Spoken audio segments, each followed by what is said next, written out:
آج میں آپ کو اللہ کے ایک نبی کا واقعہ سنانا چاہتا ہوں۔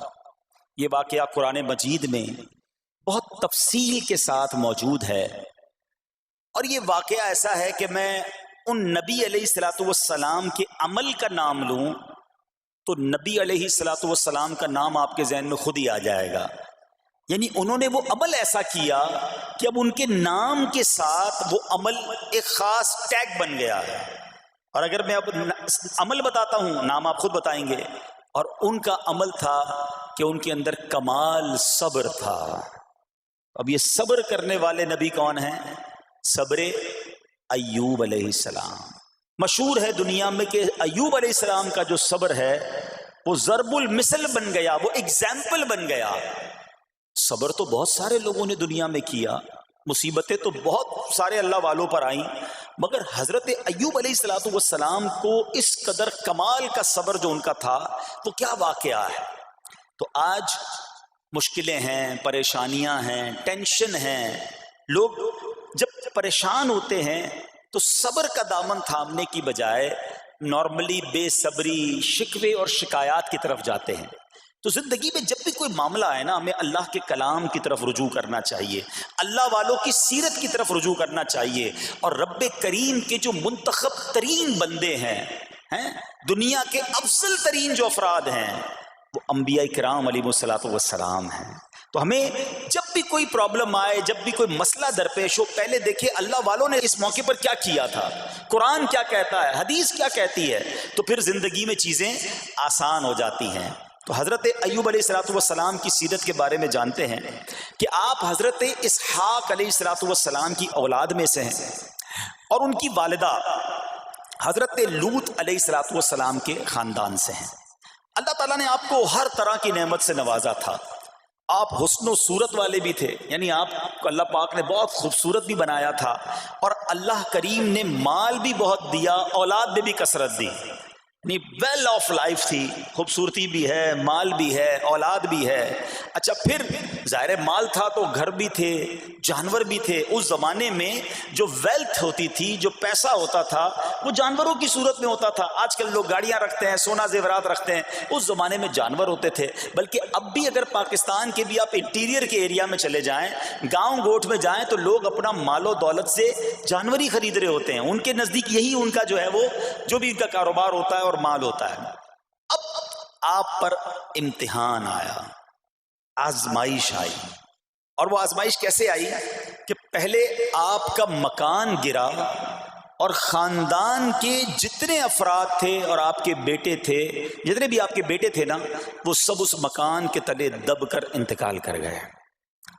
اللہ اکبر۔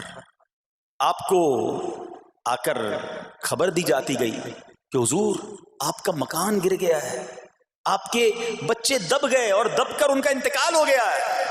آپ فرماتے تھے میرا کیا ہے، جس کا تھا اس نے لے لیا، جب تک اس نے مجھے دے رکھا تھا وہ میرے پاس تھا، جب اس نے چاہا اس نے واپس لے لیا، اسی نے دیا تھا نا۔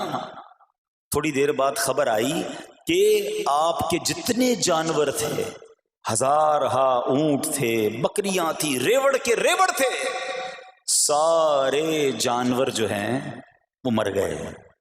کسی نے آ کر کہا کہ اب آپ کی جتنی دولت تھی، جتنے جانور تھے، وہ بھی مر گئے۔ سبحان اللہ۔ آپ اللہ کا شکر بجا لاتے، کہتے یا اللہ، جو رب کا تھا اس نے واپس لے لیا، اسی کا تھا، جتنی دیر چاہا میرے پاس رہا، واپس لے لیا اس نے۔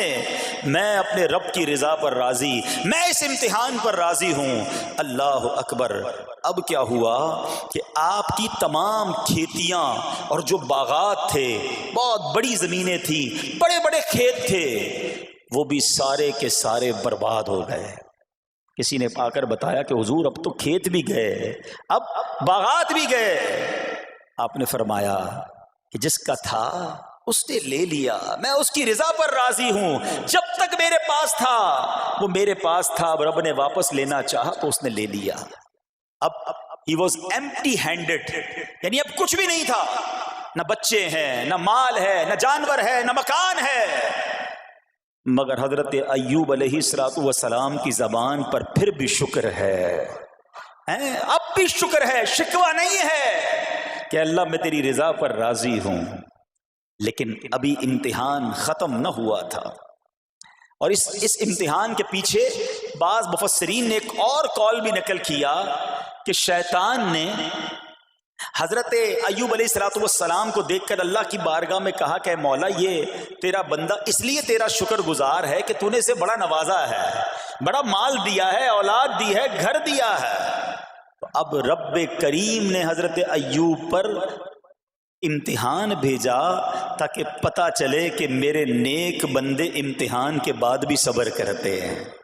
لیکن اب سب چلا گیا نا، تو شیطان نے کہا کہ ابھی جان تو باقی ہے نا، صحت تو باقی ہے، اللہ اکبر، مزید آزمائش آئی اور یہ ہوا کہ آپ کو بیمار کر دیا گیا۔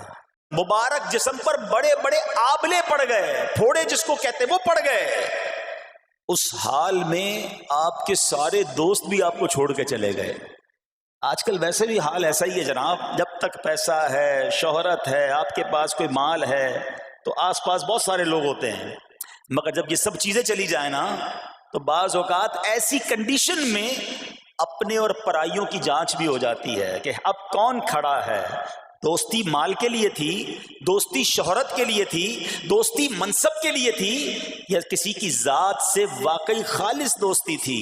اب کیا ہوا؟ آپ کے سارے رشتہ دار، سارے دوست بھی دور چلے گئے، سوائے آپ کی فرما بردار زوجہ تھی جن کا نام تھا رحمت بن افراہیم، اور یہ حضرت یوسف علیہ السلام کی پوتی بھی تھی، اللہ کے نبی کی آل سے تھی، وہ آپ کی خدمت کرتی رہیں۔ اب جسم پر پھوڑے ہیں، آبلے ہیں، ایک بیوی ہے، نہ پیسہ ہے، نہ مال ہے، نہ بچے ہیں، واٹ ایور جو تھا سب ختم، مگر زبان ہے کہ اس پر پھر بھی اللہ کا ذکر جاری ہے، پھر بھی شکر جاری ہے، پھر بھی صبر ہے۔ بات کرنا آسان ہے جناب، مشکل آئے اور صبر کرے بندہ، اصل امتحان یہ ہے۔ زباں پر شکوے رنجو علم لایا نہیں کرتے، زباں پر شکوے رنجو علم لایا نہیں کرتے، نبی کے نام لیوا غم سے گھبرایا نہیں کرتے۔